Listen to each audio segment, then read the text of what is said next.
U.S. Vice President Pence is in Ottawa for talks with Trudeau. Ontario is fielding proposals for what to do with this once beloved landmark. Jurassic Park is filling up for tonight's big game. Dan Hollingberry is there live. Humber News starts now. Hi, I'm Alicia Mughal, coming to you from our newsroom at Humber's North Campus.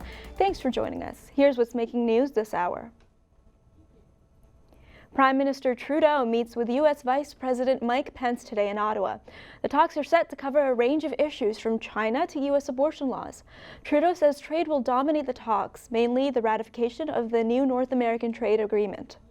If we had had confidence that the president clearly did not commit a crime, we would have said so. We did not, however, make a determination as to whether the president did commit a crime. The former prosecutor spoke publicly in a rare press conference yesterday. Mueller said Department of Justice regulations prevented him from charging a sitting president with a crime. He reiterated that every American should be worried about proven Russian attempts to influence the 2016 U.S. election. Mueller's remarks have prompted various Democrats to call for impeachment proceedings. A cruise boat went down after colliding with another vessel on the Danube River. Authorities said that none of the passengers on board were wearing life jackets. Hungarian rescue officials are actively looking for survivors of the collision that happened Wednesday evening. The boat was carrying 33 South Korean tourists, 2 tour guides, and 2 Hungarian crews. A crane ship was docked near the wreck early on Thursday to commence recovery operations. Police said a criminal investigation was underway to determine the cause of the accident. Netanyahu hopes to continue his term as prime minister, tumbled as Israeli lawmakers dissolved parliament last night. Israeli citizens woke up to the news that a re-election is in the cards after Netanyahu's Likud party was unable to form a coalition government. Differences between his party's ideologies and other political parties, combined with corruption charges, left his leadership under suspicion. A re-election is scheduled for September 17th, which experts say could further weaken Israel's economy. There has been extreme weather with tornadoes and historic flooding across the U.S.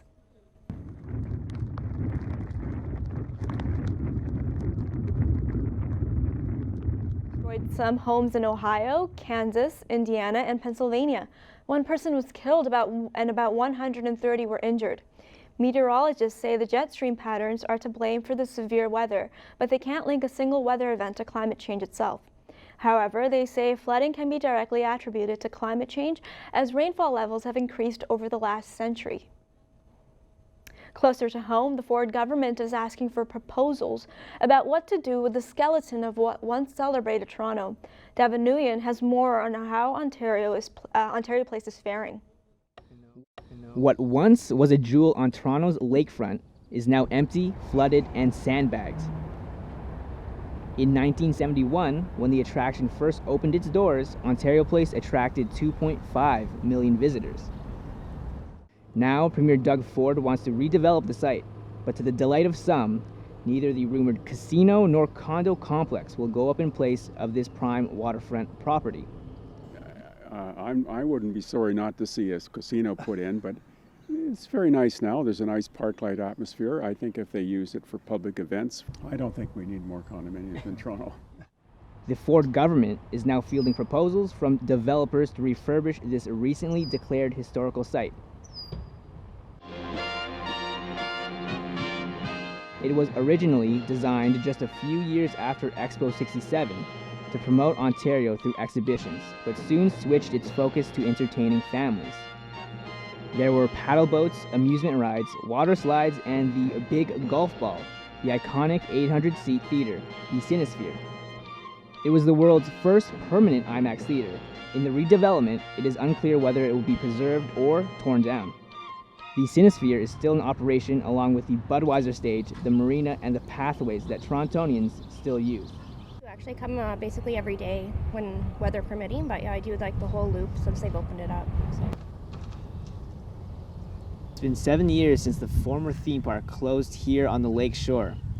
It's about time the city and the province find a new purpose for Ontario Place. I'm Devin Nguyen for Humber News. Toronto held the 10th annual Walk a Mile in Her Shoes event this week. While the event was open to people of all genders, the city saw a lot of men and boys strutting in their finest pumps. Lola Wahid reports. From Bay to Simcoe, participants marched along King Street to raise funding and awareness about combating gender-based violence. The 1 kilometer walk saw over 400 participants unite to promote gender equality, all while wearing high heels. The White Ribbon Campaign has been hosting the event for the past decade to, among other things, create a new vision of masculinity. Humberto Carollo is the executive director of White Ribbon and says the event encourages men and boys to speak out against all forms of violence. We're here because men's violence against women is still an issue that is of concern to us, to our communities, to our homes, our workplaces, our society. Lawyer Jeff Feiner has done the walk about 5 times and hopes it inspires people to become more involved in the conversation. I think that White Ribbon as an organization plays a very important role in Canadian society by drawing attention to the problem of violence against women. Participants gathered at David Pico Square to prepare for the walk, where men were choosing footwear including the stiletto, the wedge, and even strappy pumps. Though it may have been a struggle for some, these participants were determined to walk the good walk. The 10th annual Walk a Mile in Her Shoes Toronto event raised over $150,000 and will be accepting donations until June 30th. For Humber News, I'm Lola Wahid. Anime North 2019 opened its doors to fans of anime and Japanese culture. The venue was packed all weekend. Rafael Indiarta reports. Costumes, anime, gaming, just some of the things one can experience at the Anime North convention at the Congress Centre in Toronto. Over 30,000 total attendees came out throughout this past weekend in this completely volunteer-run event. In fact, it is the largest fan-run anime convention in Canada. All the staff here is volunteer, and there's about roughly, I think, around 900 staff at different levels, like everyone from me to the person who's in front of the doors checking badges. All of us are volunteers. Kicking off in 1997, the convention started with a couple hundred attendees, but later blossomed into what it is now. For Martin Sue, he has been going to the event ever since the beginning and is now part of the event staff, and even works for the anime industry for Chorus Entertainment. We have like new workshops, panels, that discuss other things outside of anime. And a lot of these things that you see now didn't exist like over a decade ago. One of the most unique and colorful aspects of the convention is the cosplay.